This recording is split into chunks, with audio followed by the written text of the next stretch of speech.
السلام علیکم ورحمۃ اللہ وبرکاتہ۔ الحمدللہ رب العالمین والصلاة والسلام علی رسولہ الکریم، اما بعد۔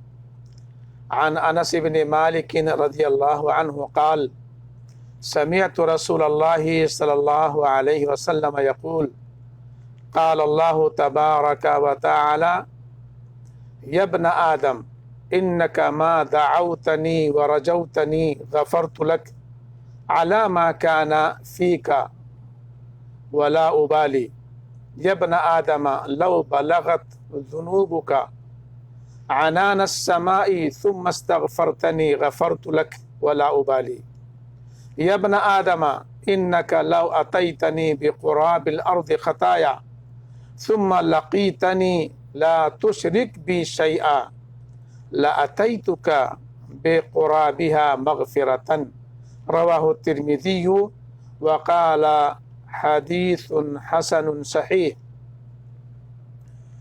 معزز سامعین و ناظرین، کتاب اربعون نوویہ کی حدیث نمبر 42 آپ کی خدمت میں پیش کرنے کی سعادت حاصل کر رہا ہوں،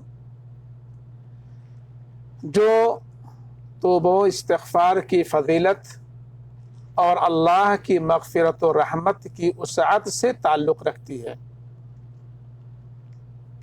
حضرت انس رضی اللہ تعالی عنہ بیان کرتے ہیں کہ میں نے رسول اللہ صلی اللہ علیہ وسلم کو فرماتے سنا کہ اللہ تعالی نے فرمایا ہے، اے آدم کے بیٹے، تو جب بھی مجھ سے دعا کرتا ہے اور مجھ سے امید لگاتا ہے تو تیرے ہر طرح کے عمل کے باوجود میں تجھے بخش دیتا ہوں اور میں کوئی پرواہ نہیں کرتا۔ اے آدم کے بیٹے، اگر تیرے گناہ آسمان کی بلندیوں کو پہنچ جائیں پھر تو مجھ سے مغفرت طلب کرے تو میں تجھے بخش دوں گا اور میں کوئی پرواہ نہیں کروں گا۔ اے آدم کے بیٹے، اگر تو میرے پاس زمین بھر غلطیاں لے کے آیا، پھر مجھ سے تو نے اس حالت میں ملاقات کی کہ میرے ساتھ کچھ بھی شرک نہ کرتا تھا، تو میں تیرے پاس زمین بھر مغفرت لے کے آؤں گا۔ اسے امام ترمذی رحمہ اللہ نے روایت کیا ہے اور حسن صحیح قرار دیا ہے۔ معزز سامعین و ناظرین، اس حدیث پاک سے ہمیں جو فوائد اور احکام معلوم ہوئے ہیں وہ یہ ہیں۔ نمبر 1، یہ اس کتاب کی آخری حدیث ہے اور نہایت اہم اور بنیادی باتوں پر مشتمل ہے۔ اسے حسن خاتمہ سے تعبیر کیا جا سکتا ہے۔ نمبر 2، اس حدیث میں مغفرت کے 3 اسباب ذکر کیے گئے ہیں۔ نمبر 1، دعا و امید۔ نمبر 2، استغفار۔ نمبر 3، شرک سے اجتناب۔ اب آئیے ہر ایک کے بارے میں کچھ تفصیلی معلومات حاصل کرتے ہیں۔ الف، دعا اور امید۔ اللہ تعالیٰ نے دعا کا حکم دیا ہے اور قبولیت کا وعدہ کیا ہے۔ ارشاد ہے، وقال ربکم ادعونی استجب لکم، اور تمہارے رب کا فرمان ہے کہ مجھ سے دعا کرو، میں تمہاری دعاؤں کو قبول کروں گا۔ سورہ غافر آیت نمبر 60۔ واضح رہے کہ دعا کی قبولیت کی کئی صورتیں ہیں۔ یا تو بعینہ مانگی ہوئی چیز مل جاتی ہے، یا دعا کے مطابق کوئی مصیبت ٹل جاتی ہے، یا دعا کا اجر و ثواب آخرت کے لیے اسٹور کر دیا جاتا ہے، ذخیرہ کر دیا جاتا ہے۔ ایک مومن کی شان یہ ہے کہ وہ ہمیشہ اللہ تعالیٰ سے دعائیں کرتا رہتا ہے اس کی رحمتوں کا طالب اور اس کی مغفرت کی امید رکھتا ہے، کبھی مایوسی کو اپنے قریب نہیں آنے دیتا، کیونکہ اسے معلوم ہے کہ مایوسی اور نا امیدی کفر ہے اور دعا کی قبولیت میں رکاوٹ ہے۔ استغفار، اس کا مفہوم یہ ہے کہ بندہ اللہ سے مغفرت طلب کرے۔ مغفرت کا مطلب یہ ہے کہ اللہ عیب کو چھپا دے اور اسے معاف کر دے، دنیا میں لوگوں کو اس کے گناہ کی اطلاع نہ ہونے پائے، تاکہ کوئی فضیحت نہ ہو اور آخرت میں بھی معاف ہو جائے۔ حدیث میں ہے کہ بروز قیامت اللہ تعالیٰ مومن بندے کے ساتھ خلوت میں ہو کر اس کے گناہوں کا اعتراف کرائے گا، پھر فرمائے گا میں نے دنیا میں تیرے ان گناہوں پر پردہ ڈال رکھا تھا اور آج میں انہیں تیرے لیے بخش دیتا ہوں۔ یہ بخاری و مسلم کی حدیث ہے۔ اسی لیے اپنے گناہوں کا اعلان کرتے پھرنا یا صرف کسی ایک شخص کو ہی اس کی اطلاع دینا بہت سنگین غلطی ہے۔ نبی صلی اللہ علیہ وسلم کا ارشاد ہے، میری تمام امت معافی کے قابل ہے سوائے اعلانیہ گناہ کرنے والے کے، اور کھلم کھلا گناہ کرنا یہ بھی ہے کہ آدمی رات کو کوئی کام کرے، صبح ہونے تک اللہ نے اس کے کرتوت پر پردہ ڈال رکھا تھا، پھر وہ خود دوسروں سے کہنے لگے اے فلاں میں نے کل رات ایسے ایسے کیا، حالانکہ اس کے رب نے اس کے عمل پر پردہ ڈال رکھا تھا، اس نے خود اللہ کا پردہ چاک کر دیا۔ بخاری و مسلم کی یہ بھی حدیث ہے۔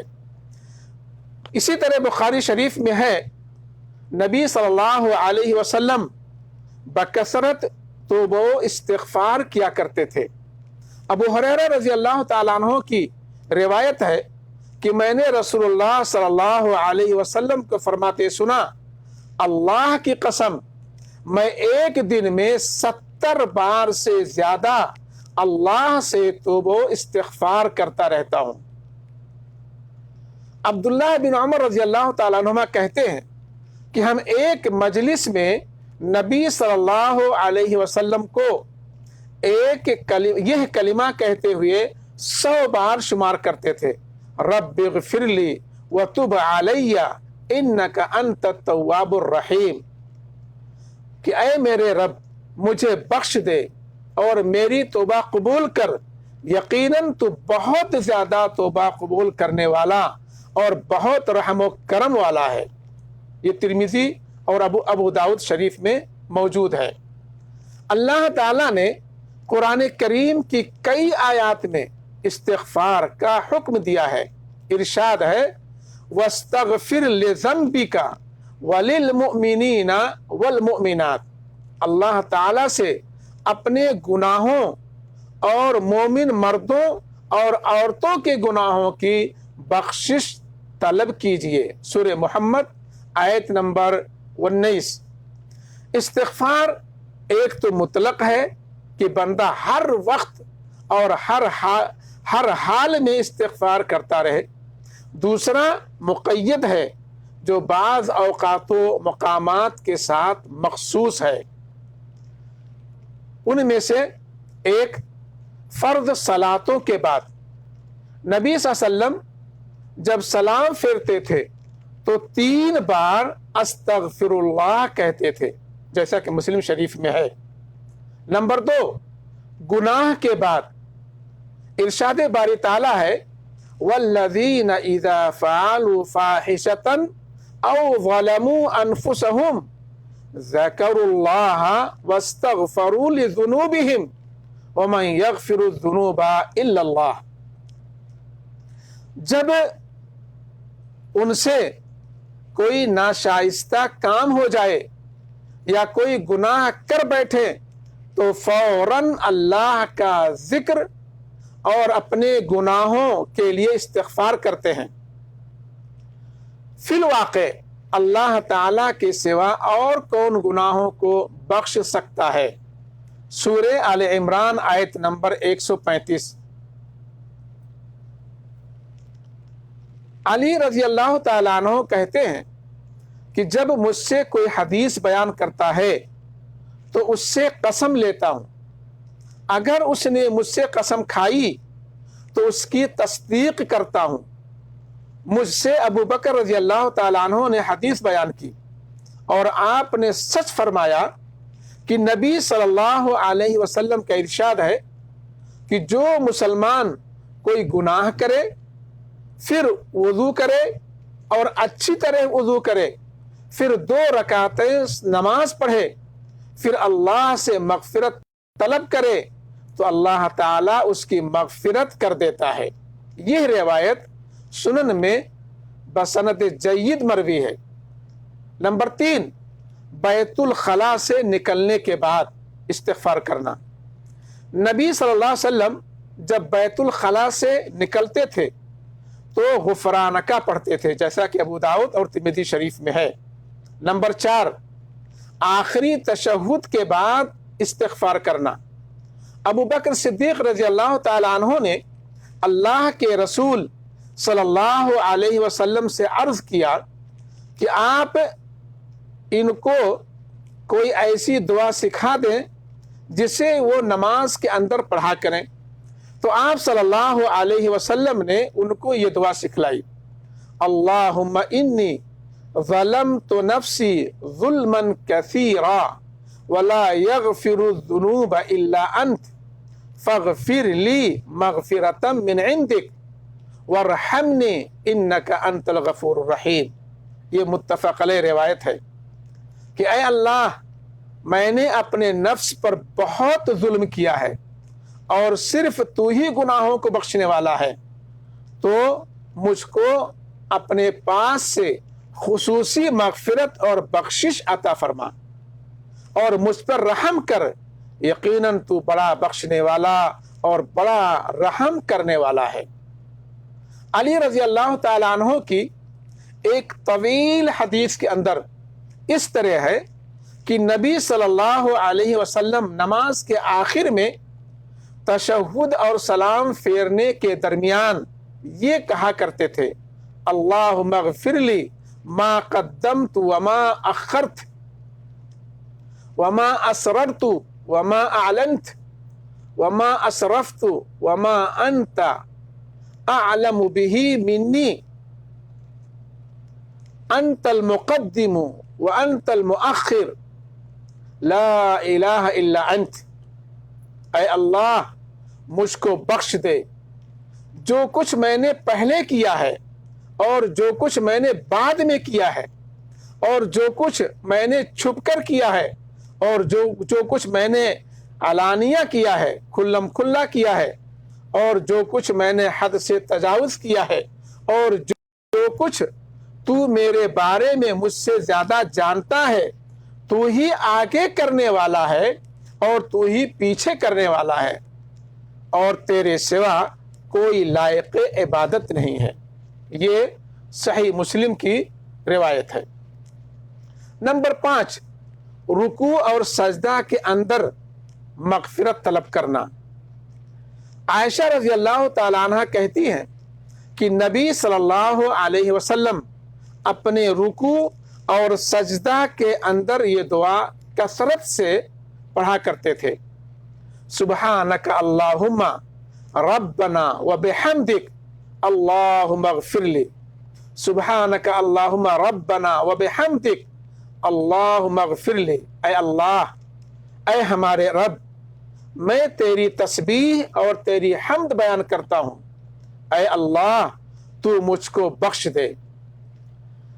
نمبر 6، دونوں سجدوں کے درمیان کی بیٹھک میں استغفار کرنا، یعنی مغفرت طلب کرنا۔ عبداللہ بن عباس رضی اللہ تعالی عنہ بیان کرتے ہیں کہ نبی صلی اللہ علیہ وسلم جب سجدہ سے سر اٹھاتے تو پڑھتے: